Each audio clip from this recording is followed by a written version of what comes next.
Il est l'homme qu'il faut à la place qu'il faut. Le président de la République, Félix Antoine Tshisekedi, aura fait un casting de génie. Qui dit mieux? Aujourd'hui, je vous présente Jean-Parfait Tabala. Il est le directeur général à la direction générale des recettes administratives, judiciaires, domaniales et de participation.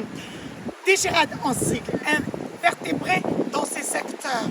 L'homme a commencé par la direction générale des contributions, l'actuelle direction générale des impôts.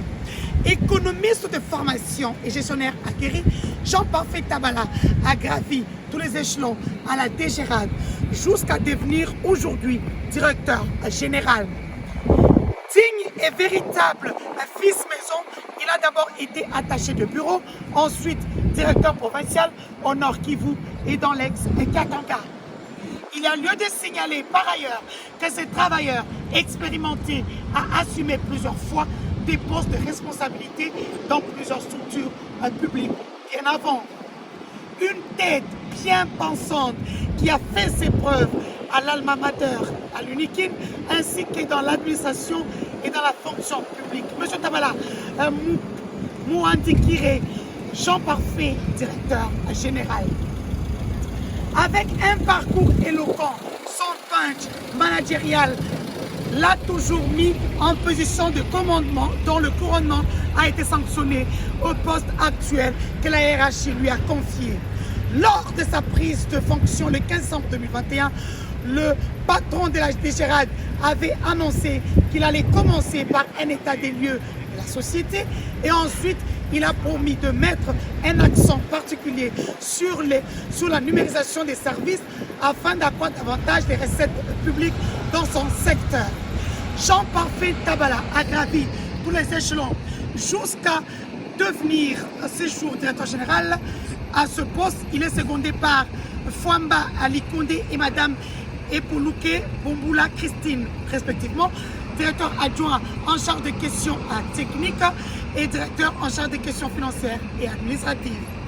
La nouvelle équipe qui chapeaute cette structure a bien sûr une lourde tâche de travailler conformément au contrat de performance initié en juillet dernier par le ministre des Finances Nicolas Kazadi avec les directeurs généraux des régies venées, des régies financières, à savoir la direction générale des douanes et assises, la direction générale des impôts, chapeautée par le Makati Mwamba.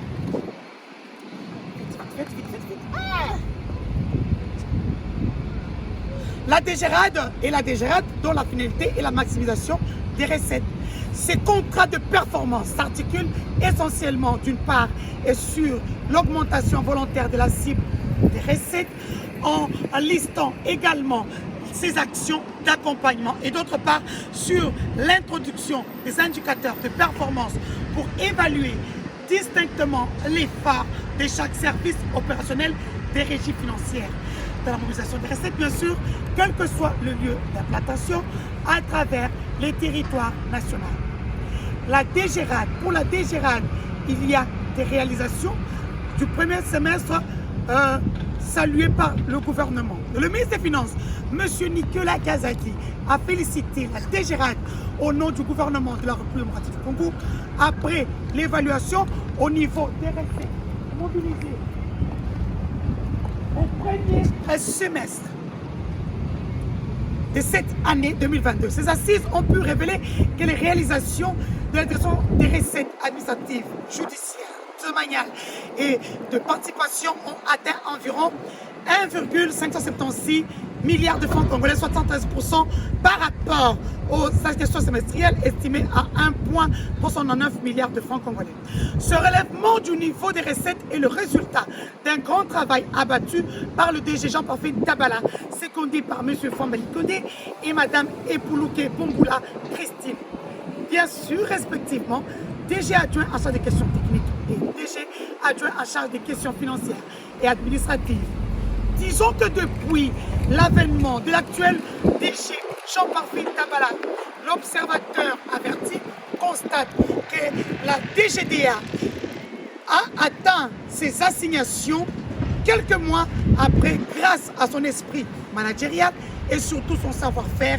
Il a su remettre les agents au travail et la confiance mutuelle plus fois un jour.